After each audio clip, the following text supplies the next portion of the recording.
afternoon. My name is Greg Geeson. I'm the manager of People Development here in HR. And my guest today is Chad King, DU's Sustainability Coordinator. Welcome, Chad. Thank you. Today's topic is a series that we're going to do on sustainability. And our topic today is going to be why sustainability. So, Chad, why sustainability? Well, thanks for asking, Greg. But we should probably first start with what. And when we talk about sustainability, the topic has changed a bit over the years. So initially, a lot of people refer to the Brundtland Commission definition of sustainability, which says that we want to meet the needs of the present without compromising the needs of future generations. We take a bit of a broader view of that here at DU, where we're looking really at addressing sort of the respect and care of the whole community of life, looking at increasing the quality of life and well-being for all people and all living things, while we're still living within ecological ecosystem constraints and meeting those needs of the future and present generations, while also still addressing the justice and equity in terms of how everyone is addressed within the system. So that's the what. That's the what. All right, so how about the why? So about the why. Well, for the why, it really depends, I've found, on who you are and what your interests are. So for some, the why might be water. So in our region, as you're probably aware, it doesn't rain much, except for today. And so a lot of the focus in this area around sustainability is on water conservation. So Denver Water's done great water conservation campaigns. You may have seen the Use Only What You Need campaign, but it is seriously a constraint of our population here in this region. So water could be one, and right along with water would be clean air. So a lot of us appreciate clean air to breathe. And with the increase of asthma in kids especially, clean air is increasingly something that we need to address. So some people really come at it from one of those two standpoints. So that's a why. Okay. Take two. So, Chad, why sustainability?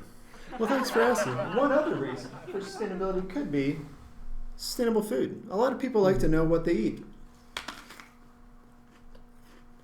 and where it comes from. I didn't think about it. So, when you're buying organic food, for instance, you know that you're impacting the soil quality of the area you bought it from. That also increases the biodiversity of where you bought it from. And we'll get more into healthy food later, but a lot of people just like to know that their food is free of pesticides, free of chemicals, and they can feel better about it that way. Take three. So, Chad, why sustainability? Well, thanks for asking, Greg. Another reason, especially here in Colorado, is that people really like to be outside. And it could be for a number of reasons. So, for instance, there might be one or two people in our state who appreciate skiing. With an industry that really is massive for the state and brings in all kinds of revenue economically. As we look at climate change and the impacts of potential climate change, our skiing industry will be highly impacted. So we see a lot of groups coming together, like Protect Our Winters, ski resorts, and others trying to reduce the impacts of climate change, because that is one of the key reasons people come to our state, is skiing and snow. All right. Take four. So, Chad, I'm curious, why sustainability? Well, thanks for asking, Greg. There's just so many reasons. But another reason that people really get into sustainability is looking for a healthy and wellness sort of component. So this combination of maybe people like to be outside, people like to know where their food comes from, people like to be active, people like a quality of life, and they feel they can find that through sustainability practices. So some people really address sustainability and come at sustainability from that aspect. And it might be that it might show itself in them growing food for themselves. It might show itself in them biking around. It might show itself in a lot of ways, but that wellness, well-being, quality of life is one big aspect. All right. Take five. So, Chad, I was thinking the other day, why sustainability? Well, thanks for asking, Greg. There's so many different ways to look at this issue. Another reason that some people get into sustainability is because you can do little things. You can change out light bulbs. You can do other things that really affect the bottom line, that affect you economically. And if you look at why a university should be interested in this, I mean, this is a big deal. Here on campus, we have an energy engineer. We have a lot of focus on this in facilities, and they've done great work that a lot of people don't know about. We have changed a lot of light bulbs. We've changed a lot of different energy efficiency features across campus. In fact, over the last maybe 9 years, we've done over $2.5 million in small projects scattered across campus that save us annually in our operating budget somewhere over $680,000 a year. Wow. That's a payback of just over 2 years, 2.25 plus years on that investment, and it's saving us 7 million kilowatt hours a year. I mean, it's pretty incredible. So some people, I mean, it's economics. Let's save some money. All right. Take 6. So, Chad, I don't know if I've asked you this question yet, but why sustainability? I haven't heard that often. Yeah. But one reason that we might look at this as a campus is because when you look around us regionally, people associate Denver with sustainable practices. Mm-hmm. So you look at the city has an Office of Sustainability. The city has set some major sustainability goals for 2020. You look regionally, people associate Denver and the region with sustainable practices. And so it sort of aligns with where we are and who we are. So as a university, it makes sense for us to really aggressively approach this because it is Denver. Take 7. I'm just curious about sustainability. So why sustainability? Well, it's not just you that's curious. We find that faculty, staff, and students are really curious about and passionate about sustainability. So a recent survey by the Princeton Review showed that last year's freshman class, they surveyed a couple thousand, tens of thousands students across the U.S. 65% of them made their decision on a university in part based on the university's sustainability practices. We also find that faculty, staff, our employees are looking for the university to be doing these sort of sustainability practices and are actually actively engaged in them too. So it's a good thing you ask because it's people like you that ask and that want to be participants in this. Hold on, I get it. How many more do we have? I could do 1 or 2 more. Okay. All right. Yeah, I We're got it. about to start take 8. Take 8. Nice. 8. Now, Chad, I know we're getting close to wrapping this up, and I don't think I've asked this yet, but what is sustainability? That is a fresh question. Well, what I like to really look at sometimes when I talk about sustainability is it's not just a single thing. This is a complicated system we're talking about. So take, for instance, personally, I like to bike to work. You might see me biking around. Mm-hmm. Safety first. So when I bike to work, I could say I do that just to reduce my carbon footprint. And maybe that's noble. I don't know. But that's one aspect. When I bike to work, studies also show I arrive at work less stressed than when I drive. Mm-hmm. I also personal studies show I swear less. We've also found studies that show that people can respond to stress at work better after they ride. People are more fit, have less health issues, miss less days of work. So biking to work, you could say it's to reduce my carbon footprint, it's to be more sustainable. I'd say you look at all those things together and we're talking about a much better quality of life. And as a side note, I live 5 miles away. I try to bike to work as often as I can. When I bike to work, I know I can consistently get here in between 25 to 30 minutes, depending on how fast I'm feeling. When I drive, I can make it in 15 minutes, or I'm sure you may have experienced this yourself.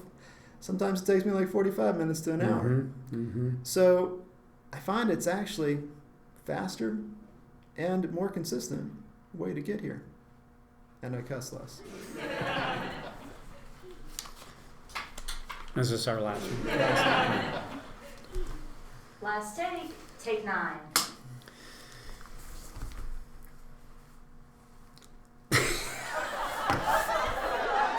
All right, very last question.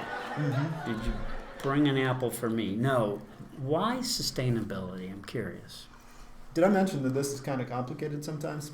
It's complex, not just one single thing. It's not as easy. I mean, not as easy as one apple.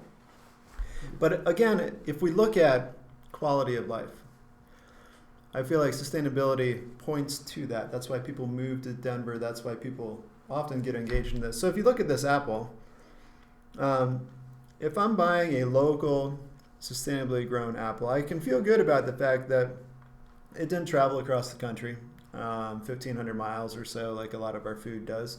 So it has less of a carbon footprint. But again, that might be kind of boring. I also know that this apple being organic means that there's probably more biodiversity, more worms, more great bugs in the soil where this apple was grown. But I can see you don't care about the bugs. The worms, though. The worms are great. You can also look at this and say, as a local apple, when I get this in season, I can get it just a few days after it's off the tree. It actually has more nutrition to it then. Because the more the food, your fruit, your vegetables sit around, the less nutritional value it has. The vitamins and minerals start to change a little bit. So that could be another reason. But I also like to buy my fruits and vegetables when I can from a local farmer. I know how he grows. I know his family. I know that I'm getting food that I can really appreciate. And I also know that when I give him $1 for food, much more of that dollar stays in our local economy. I know who it's supporting directly, and I know that it's supporting our whole region more than if I'm buying even an organic apple that comes from some big company where much less of the money stays in the area. So just by buying an apple, I can not only help my health, I can help the worm's health, I can help my farmers' economic standing, I can help my regional economics. So sustainability really does get at this whole much bigger picture, this much bigger quality of life. So there's many reasons why sustainability. As you can tell, I can go on and on. All right, so to kind of wrap this up then, a couple questions. One is, tell us about the next show that we'll be doing. So you might be sitting there, and all our audience is sitting here thinking, why sustainability? Enough. Like, what is DU doing? What are we doing to address our sustainability issues that are knocking at our front door, basically? So why don't we talk about that next time? Okay. And then we can also really get into, a lot of times people aren't sure where to begin. How do you begin getting involved in sustainability efforts on campus? Does that mean I've got to ride my bike like that crazy guy? What do I need to do? So a lot of people find that one of the easiest ways to get involved at first is just the little things. You probably throw something away every day. You might have questions about how that works. I often get questions about how do I throw, you'd be amazed how many things I get asked about how I can throw things away. So a lot of people are curious about our waste system, how our waste works. So we'll get into that as well. All right, so last question is, sustainability is part of the Colorado 14ers program here at DU. So just briefly talk a little bit about how these videos are going to complement that program. So that program allows employees the opportunity to do professional development in a way that is both active and ties them into the work of the broader community. This series will help complement that in that we could offer courses to any unit, any program that would like it, and my office will gladly do that. But if you aren't able to do that, these videos will allow you to see the first several steps in that series. And it's a good intro to a lot of the other more active approaches that we have in the 14ers. All right, Chad. Well, thanks for answering the question, why sustainability? And we'll look forward to seeing you in the second of a series. And thank you, everybody, for staying with us, and we'll see you at the next show. Thanks so much.